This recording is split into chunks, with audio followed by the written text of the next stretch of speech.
I'll noodle around with it.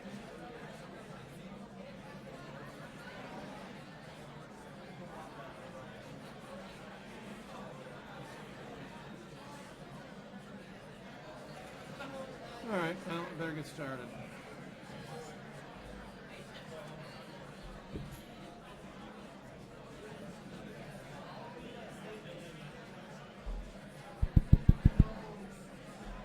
Okay, welcome everyone. Welcome everyone. Before we begin, can I please remind you to silence your devices, any chirping, squawking, talking devices. Thank you. I'm Glenn Moots, professor here at Northwood University and director of the university's Forum for Citizenship and Enterprise. We are an academic center which since 2009 has provided an ongoing series of programs relevant to our vocations in business and civic life. We have one more program this semester, and it's a little different than the one you've seen on the flyers. We had scheduled a debate on the American founding, but unfortunately one of our debaters has had a family emergency. So on the 16th, we'll still be in here at 7 o'clock. Our speaker will be Jeff Day, who is CEO of Blue Water Technologies Group in Southfield, and he'll be speaking on the experience economy. Why care? Why now? So that'll be, again, November 16th in here at 7 o'clock. I hope you'll join us for that. And we're going to try to reschedule that debate on the founding for next semester.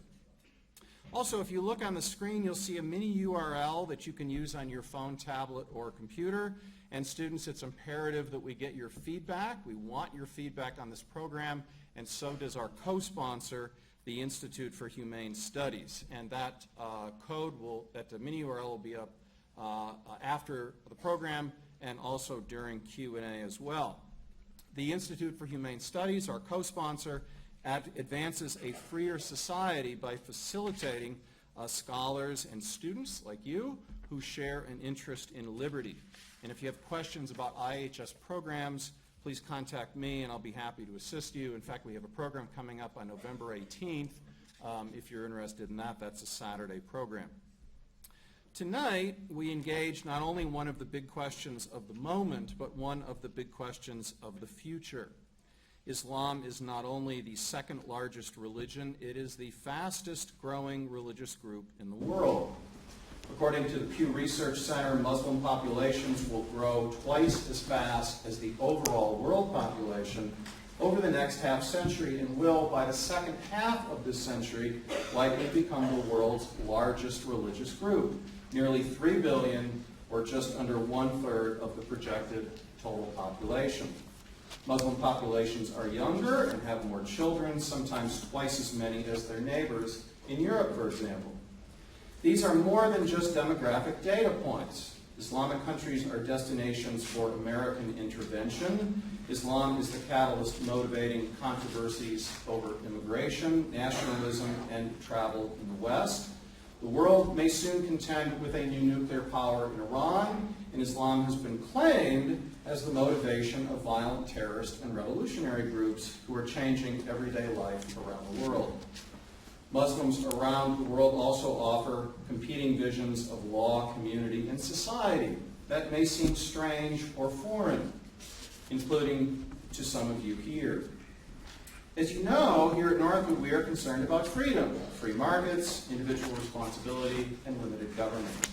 We support the kinds of freedoms protected in our Constitution and Bill of Rights, descending back to a long tradition of law and liberty in the Western world. And to that end, we ask the question, is Islam compatible with a free society? Our ensuing discussion tonight is free from the bloviating of politicians and talking heads, motivated by an honest look at the meaning of Islam and of freedom. And we have with us 3 scholars exceedingly qualified to answer the question: Mustafa Akil, Saeed Khan, and Daniel Philpott. Our discussion tonight will be moderated by Lee Trepanier. We will hear from our panelists and then from you. It is our intention that you leave here better informed than you came in, better able to understand the role that Islam plays not only now but in the future. So I will begin by introducing our moderator, and he will introduce our panelists. They will speak for a little over an hour, and then we'll move to discussion among the panelists and Q&A with the audience.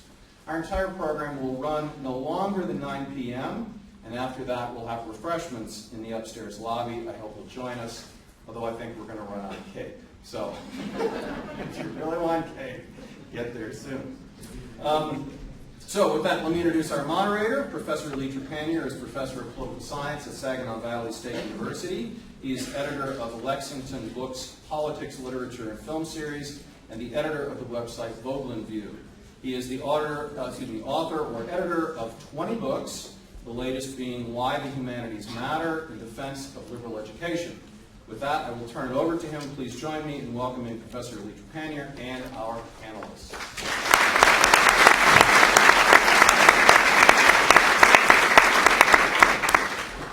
Thank you, Glenn. I just want to take a moment to thank Northwood University, the Forum, IHS, and our esteemed guests here tonight to speak, as well as you in the audience. Our first speaker tonight is Mustafa Akul. He's a Turkish journalist and author who studied political science and history at Bagazi University. He's been a columnist in the national Turkish newspaper and since the fall of 2013, a regular contributor, opinion writer for the New York Times. He has published 6 books in Turkish. In 2011, his book, Islam Without Extremes, A Muslim Case for Liberty, was published in the United States and nominated for the Lionel Gilbert Prize at the University of Toronto. He's also author of Islamic Jesus, How the King of the Jews Became a Prophet of the Muslims in 2017. The book was both praised by the New York Times and the National Catholic Reporter. He has given hundreds of lectures and talks on numerous platforms, including a TED Talk on faith versus tradition of Islam, which is available on YouTube. I would encourage you all to go and see it.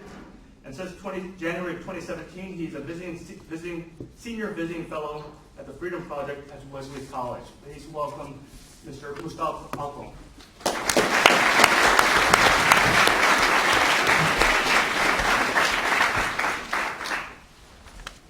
you have a mic here? Yeah. Oh, it's here already. Got it. Sorry. Well, good evening, and thank you so much for coming here tonight. And of course, thanks a lot for the Northwood University for hosting me here, bringing me all the way from Boston.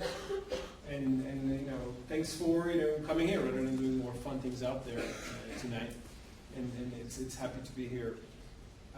I'm from Turkey, and I'm a writer who spent a lot of ink on the matters of the Muslim world.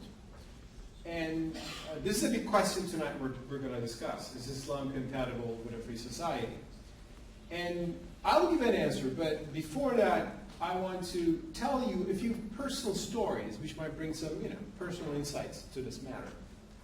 And I'll tell you 2 different stories. One is nicer, the other one is a little more complicated. But at the end of which I think I'll come to a few points.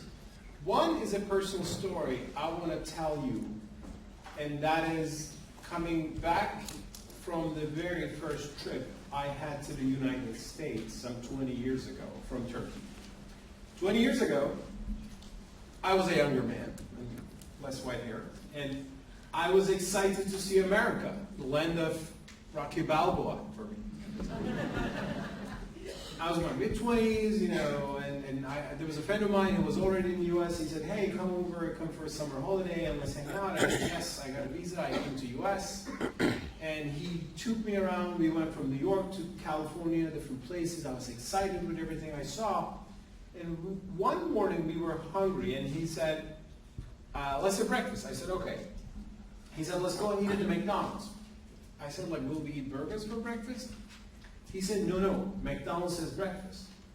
I said, okay, let me see what that is. And we went in, and he bought me a breakfast menu, full menu. And that was the first time in my life that I saw pancakes. We didn't have pancakes in Turkey in the 90s. So he showed me how to put the syrup and the butter, and it sucked all of it, and I tasted it. And I said, man, this is the most delicious thing I ever had in my life. I instantly fell in love with pancakes. Right? So I went back to Turkey. Next summer holiday, I came to the U.S. again, and I was willing to have pancakes, right? But I had a little misunderstanding. I was thinking that pancakes are an exclusive McDonald's product. So I was trying to find a McDonald's restaurant before 10:30 a.m. because I had figured out that they changed it to lunch menu at 10:30 to get the pancakes. And it went on for a few days. And it was, I think, the last day, third day, I was walking in Manhattan and I was looking for another McDonald's place, just for change, you know. And I saw a non-McDonald's restaurant which wrote, "We serve pancakes." I said, they stole it from McDonald's. So it went on for a while, but I ultimately realized that pancakes are a larger phenomenon than McDonald's itself, and you can find it everywhere. And years later, I took a lesson from that story, and the story was that a foreign culture might be a little confusing when you meet it for the first time. You might misunderstand some peculiarities, and if that foreign culture, if you misunderstand some cuisine or food, pancakes, baklavas, it's not that big of a problem. You'll figure out, as I did. But if you tend to have misperceptions about a different society, a different civilization, about their values, about their politics, about their religion, that is sometimes a bigger gap to fill. And I personally think that we are, in this modern age, in the early 20th century, very prone to have sometimes misperceptions about different cultures, precisely because of the media, which brings us a lot of information about those cultures, right? You go home, open your breaking news, and you get, news from all over the world every second, right? Some bombing here, some terror attack there, some bad thing happening in some parts of the world, from societies that you have never seen. But never forget, what you're seeing is the shocking, the disturbing, the outrageous. So bad people in those societies, the fanatics, the militants, which are there, they make the news, they make the headlines. But normal people who are living a normal life don't create headlines. So sometimes you don't have a perception about them.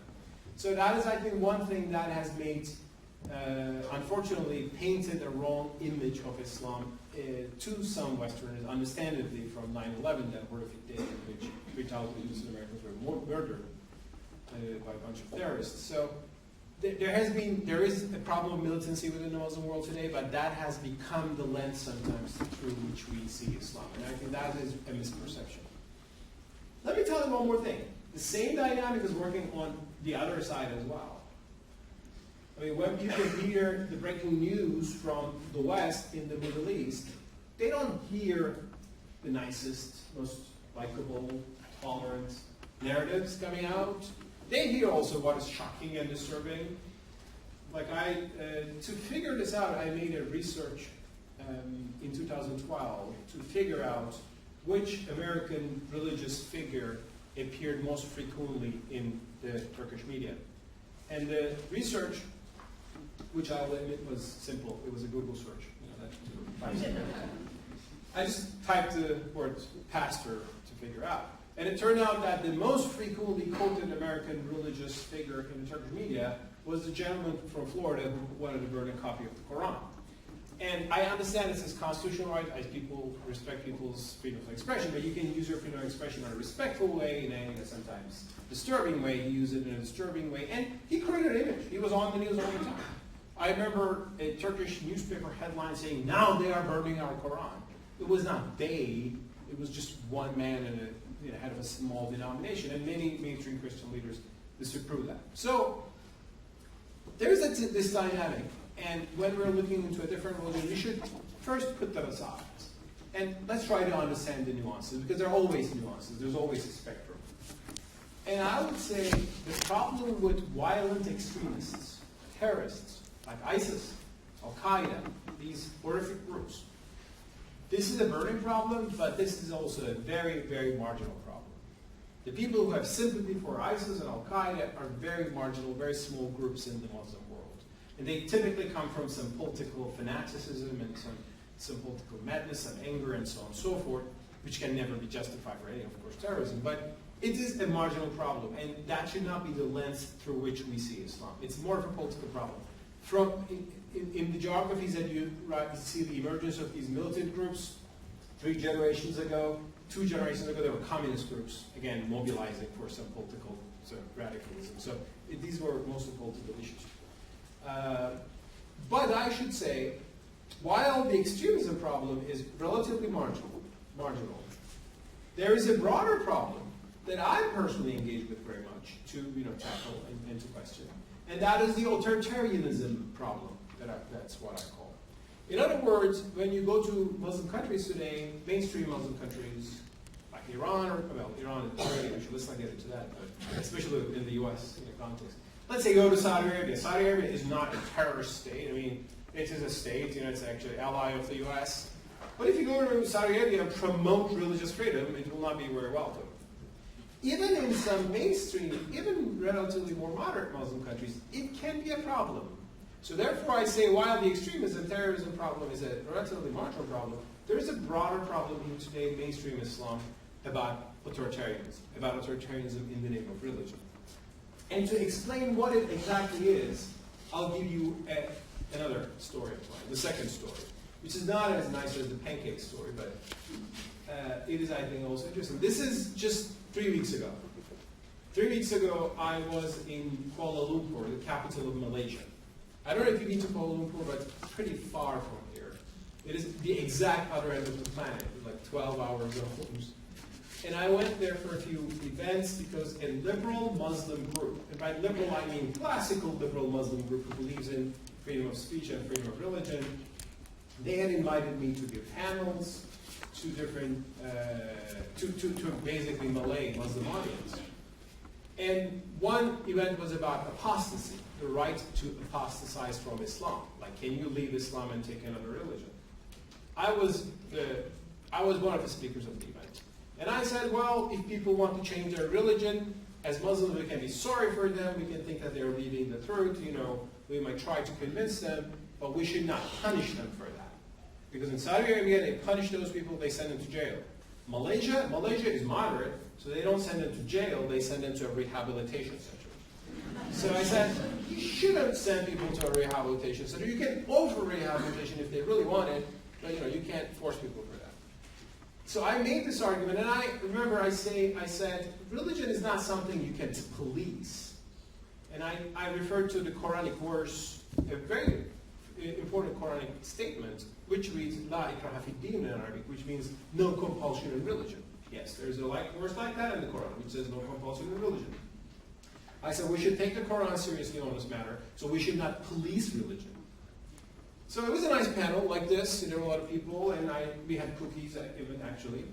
And at the end, something happened which wouldn't probably happen here. I'm just keeping fingers crossed. A group of people came and they said, are you Mustafa Akyol? And I said, yes. They said, we need to talk to you. I said, who are you? They said, we are the religion police. I said, oh, okay, you're the guys that talked about it. Okay. So they showed me their identity card. It wrote Religion Enforcement Police. And they heard complaints about my talk. They also heard that I spoke without proper authorization from the authorities, which is a legal necessity in Malaysia, but how they interpret that is a complicated issue. They asked questions, they let me go, but the next day I thought the issue was over. I was at the airport, and I gave my passport to the police, and I was hoping that I'll go to a lounge and rest and get some massage, the Eastern way, Asian way or something. They actually detained me. They said, well, you can go. They took me to a room, and they arrested me. They read an arrest warrant to my face, which is quite an experience. And I heard that, well, it's 3 years in jail if you do that in Malaysia, go out and speak without the authorities' permission and so on and so forth. I spent the whole night in jail. Luckily, they let me go thanks to some diplomacy the next day. And I was able to fly back to the U.S. like 24 hours later. So it was a wow kind of experience. I was detained by the religion police and let go. And I wrote about it on this issue for the New York Times. If you want to see the rest of the story, you can find it there. But one thing that struck me in that whole experience was something very important. I quoted the Quran, which reads, no compulsion in religion. That is one of the verses which the more, let's say, reform-minded, the more, let's say, liberal-minded, liberal in a classical broad sense, Muslims typically quote. We say the Quran says no compulsion on religion, so you should not have a religion police. You should not force people to be Muslims or remain in Islam, or you shouldn't have religion police. So that's an argument for freedom based on the Quran. They were so angry for quoting me. They were so angry at me for quoting that verse in the Quran. They said you don't have the right to interpret that verse. And once they let me go at the airport, I checked how they interpret the verse. I checked their website, the Jakim, you can do it. It's not a very nice website, but you can go there, find an English interpretation of the Quran, and they put the no compulsion verse as it is, but they put parentheses into it. And the parenthesis reads, no compulsion in religion in becoming a Muslim. That's an insertion into the verse. No compulsion in religion in becoming a Muslim. Now, why do they say that? Because they don't accept the verse as it is, which seems to imply that religion should not be coerced. They only accept the fact that, okay, you can't force non-Muslims to become a Muslim. But once you become a Muslim, and if you become an apostate, we will send you to a rehabilitation center. Or if you're a Muslim and if you speak without authorities' permission, like I did, we can, punish you for that. Or we can police you, like we can have religion police checking how pious you are. But that is interesting that is not in the Quranic verse. They add an insertion to it. It is in some medieval jurisprudence, but that's not there. And the argument I made for religious freedom was based on Islam, was based on the Quran, and here was an authoritarian institution, an Islamic institution, which was persecuting me for that. Now, this is just one example of the diversity you will see now in the Islamic world today. If you ask the question, is Islam compatible with a free society? I'll tell you yes.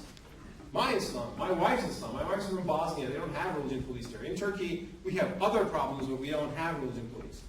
It's not a blasphemy to criticize religion in Turkey, it's a blasphemy to criticize the president, which is a different topic. But so, like here, yes, of course, you can be a Muslim, you can observe, you can wear your headscarf if you want to, you will refrain from eating pork, or, it's up to you, it's between you and your relationship with God. That is one Muslimhood which is out there. And there are so many Muslims who are already living in Western societies who appreciate the freedoms they find here. They're conservative, observant, with different levels of degree. And those people think, yes, Islam is compatible with a free society. They want a free society. They want freer societies back at home. But if you ask the Malaysian religion police, they say no. They actually condemn liberalism, pluralism, and human rights-ism as if it's an ideology. For them it is. So here you have other Muslims who are saying no. Because in the past century, in the past 2 centuries, the Islamic world is going through a discussion that took place in other religious traditions as well. Now, Christians don't burn heretics at the stake anymore, but there was a time some Christians did that. There was a time, called the Inquisition. There was a time that some Christians thought that you should use coercion for religion. You should punish the heretics, or you should, punish people for their wrong ideas, or you should ban books or burn books. So that was a very popular idea among some Christians in what we call the Middle Ages. Christianity went through that. There has been a lot of experiments with different kinds of rights and wrongs. Ultimately, some Christians said this is wrong, so there was a progress towards a more free society. And it happened gradually. It happened with Protestantism, it happened with Catholicism. So today I can say Christianity is a religion that has by and large made its peace with an open free society, even defenders of that, especially regarding religious freedom. So that's something I admire, and I think there are a lot of ideas we should learn from that. In the Muslim world, the debate is still going on. And there are people who think that, religion cannot be tolerated. There are people who think, different religions cannot be tolerated, or, we can't tolerate apostasy, we can't tolerate sin. So, and you have authoritarian institutions, authoritarian regimes, and there are people who are struggling against that.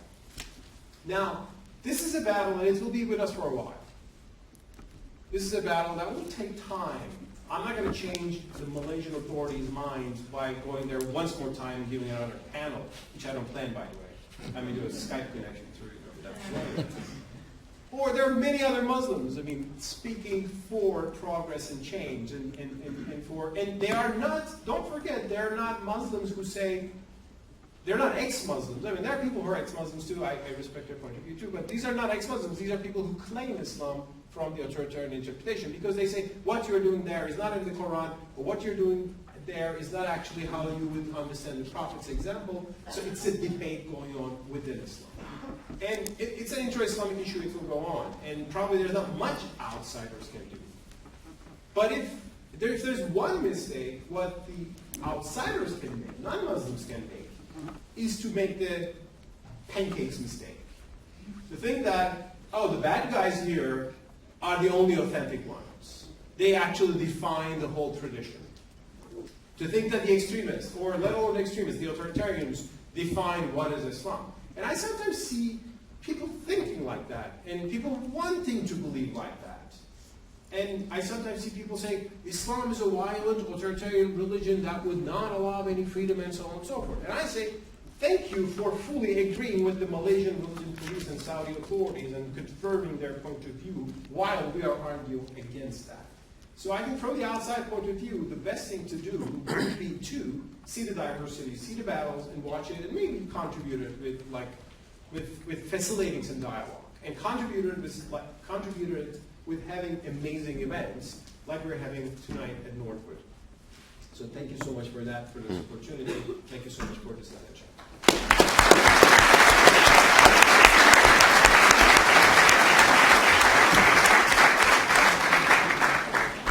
Thank you. Our next speaker is Saeed A. Khan, a senior lecturer at the Department of Near East and Asian Studies and Global Studies at Wayne State University, and a fellow at the Center for the Study of Citizenship. He is also an honorary fellow at the Australian Catholic University in Melbourne and a senior research fellow at the Institute for Social Policy and Understanding, a Michigan-based think tank. He has founded the Center for Study of Transatlantic Disparities, a think tank and policy center that compares the conditions of ethnic immigrants groups in North America and Europe. Professor Khan has been a contributor to C-SPAN, NPR, Voice of America, the National Press Club, the Canadian Broadcasting Corporation, and the BBC. His essays and studies have been published in a variety of edited collections, and he serves on the editorial board of the Journal of Islamic Law and Culture. Please welcome Professor Khan.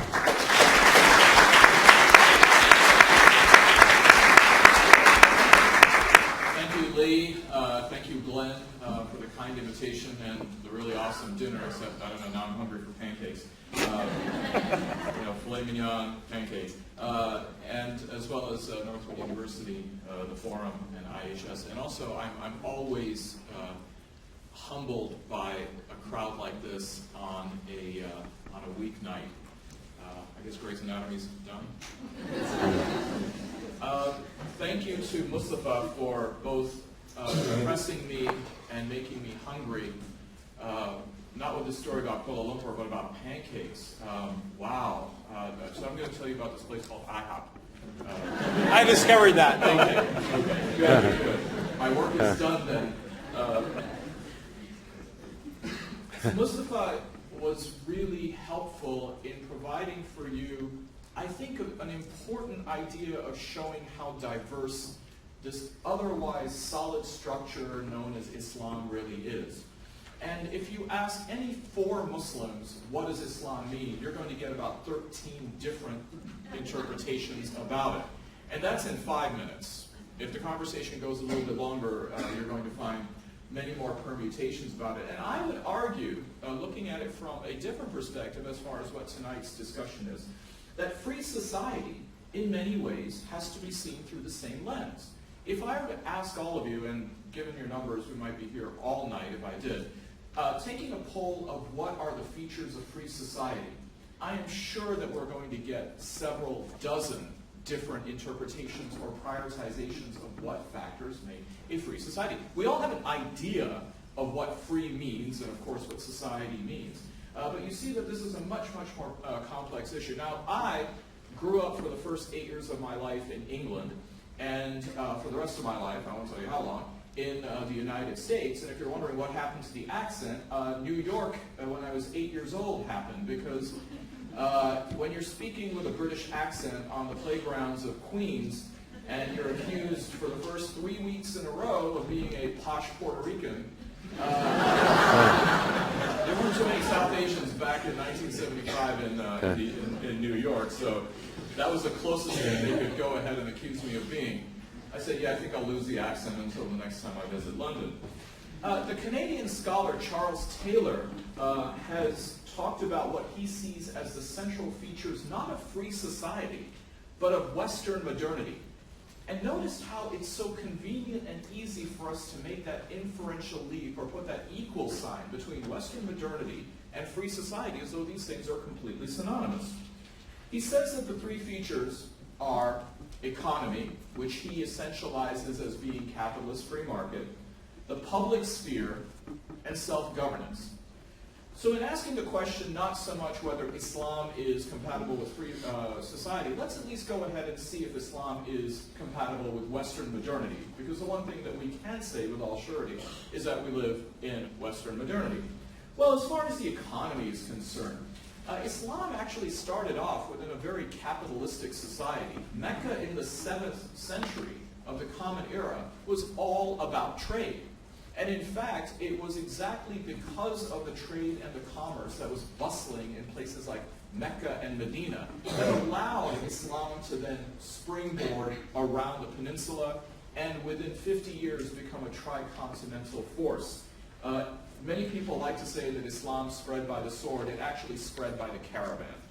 And it's interesting also to know that in the 19th century, Mughal India, which was India ruled by a Muslim dynasty, was the wealthiest country on earth. It constituted for 27% of the global wealth.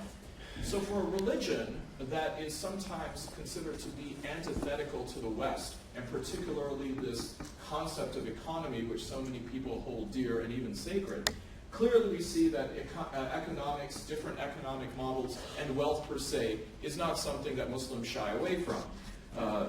Mansa Musa, who was the king of Mali in the 14th century, was the wealthiest man who ever lived.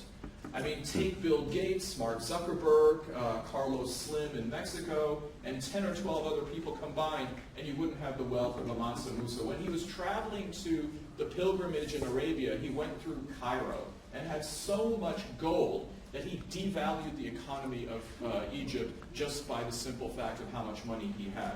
So clearly we see then that economics is not really a disqualifier for Muslims.